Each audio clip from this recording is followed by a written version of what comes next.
안녕하세요. 소아청소년과 전문의 정윤입니다. 우선 지난번 동영상 정답부터 말씀드리겠습니다. 문제 41.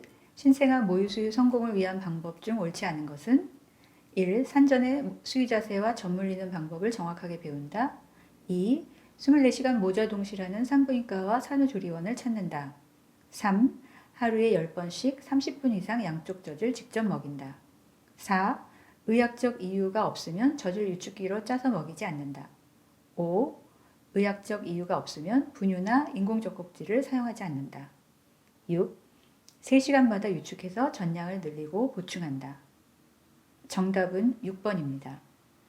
유축을 해서 젖량을 인위적으로 늘릴 생각을 하지 말고 24시간 아기와 함께 지내면서 하루에 10번씩 젖을 먹이는 것이 전 세계의 모든 엄마들이 다 하고 있는 그런 편하고 자연스러운 수유 방법입니다.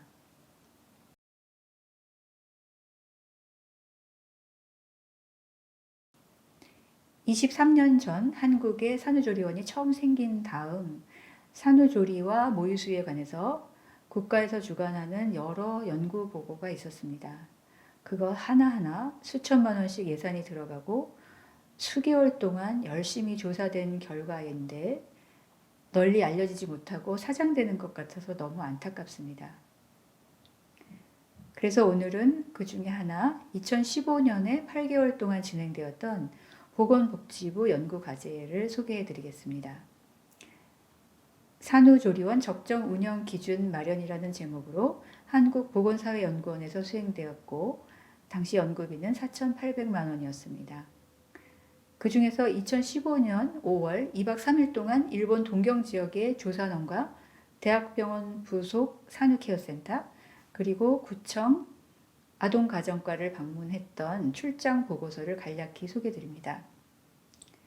그 일본 조산원에서는 출산과 산후케어센터 입소가 모두 가능했고 저출산과 핵가족화로 아기들과 접촉할 기회가 없이 엄마가 되어서 거의 혼자 육아를 해야 하는 불안감을 없애주기 위해서 산후케어가 필요하다고 하였습니다.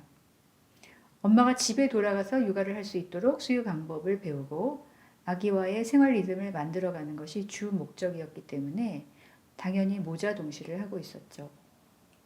대학병원 부속 산후케어센터에서도 모자 동시를 하고 있었는데 역시 엄마가 자립할 수 있게 도와주는 것이 목적이었기 때문입니다.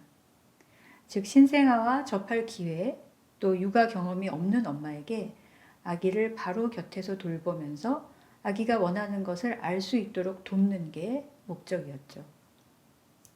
한편 구청에서 하고 있던 산후케어 사업은 특이하게도 아동학대 예방을 목적으로 하고 있었다고 합니다.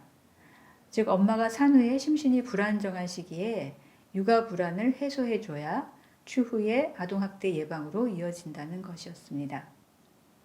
그 결과 그 일본 출장 보고서의 결론은 일본 산후케어센터는 모자 동시를 통해서 주로 엄마가 자립해서 불안감 없이 육아를 할 수 있도록 돕고 그 결과 장기적으로 아동학대도 방지하는 것을 목적으로 한다.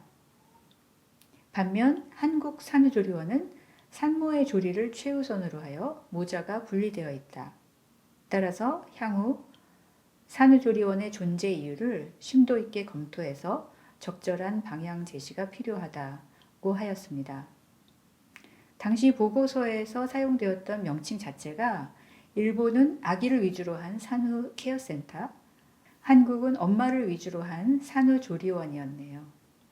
2020년 현재 한국 상황에서도 그 시사점이 참으로 큰 소중한 보고서라고 생각됩니다. 마침 지난 동영상에 저 혼자 읽기 아까운 감동적인 댓글을 써주신 분이 있어서 읽어드리겠습니다. 저는 모자 동실이 중요한지 잘 모르고 있었던 때에 아이를 낳고 조리원에 갔어요. 맘카페에서 엄마들이 조리원 가면 수유콜도 받지 말고 그냥 쉬어야 몸조리를 할 수 있다고 해서 그래야 하는지 알았어요. 집에 돌아가기 며칠 전에야 모자 동실 해달라고 해서 아기를 데려와서 하루 종일 젖만 물리니까 몸은 힘들었지만 이제야 정말 엄마가 된 느낌이더라고요. 시간을 돌려서 다시 그때로 돌아간다면 절대 신생아실에 두지 않고 제 옆에 끼고 있을 거예요. 신생아실에 외로이 둔 건 아기에게 아직까지도 미안한 일입니다. 부디 모두들 모자 동실 24시간 하시길 바래요. 아기는 세상에 나와서 의지할 사람이 엄마밖에 없어요. 이제야 만났는데 갑자기 엄마 냄새도 없는 낯선 플라스틱 바구니 안에 두면 아기는 얼마나 슬플까요? 갑자기 엄마가 되는 건 힘든 일이지만 아기는 세상에 적응하는 게 그것보다 수백 배 더 힘들답니다. 첫날부터 힘든 걸 같이 해야 엄마 되는 길이 수월할 거예요. 이렇게 적어주셨네요. 오늘 문제입니다. 문제 42. 일본의 산후케어 센터에 대한 내용 중 옳지 않은 것은 1. 모자 동실을 하고 있다. 2. 엄마가 자립해서 육아를 할 수 있도록 돕는 것이 목적이다. 3. 엄마가 모유수유 방법을 배우도록 돕는다. 4. 엄마가 아기와의 생활 리듬을 맞춰가도록 돕는다. 5. 산모의 조리가 최우선이다. 6. 아동학대 방지도 산후케어 사업 목적 중 하나이다. 정답은 다음 영상에서 말씀드리겠습니다.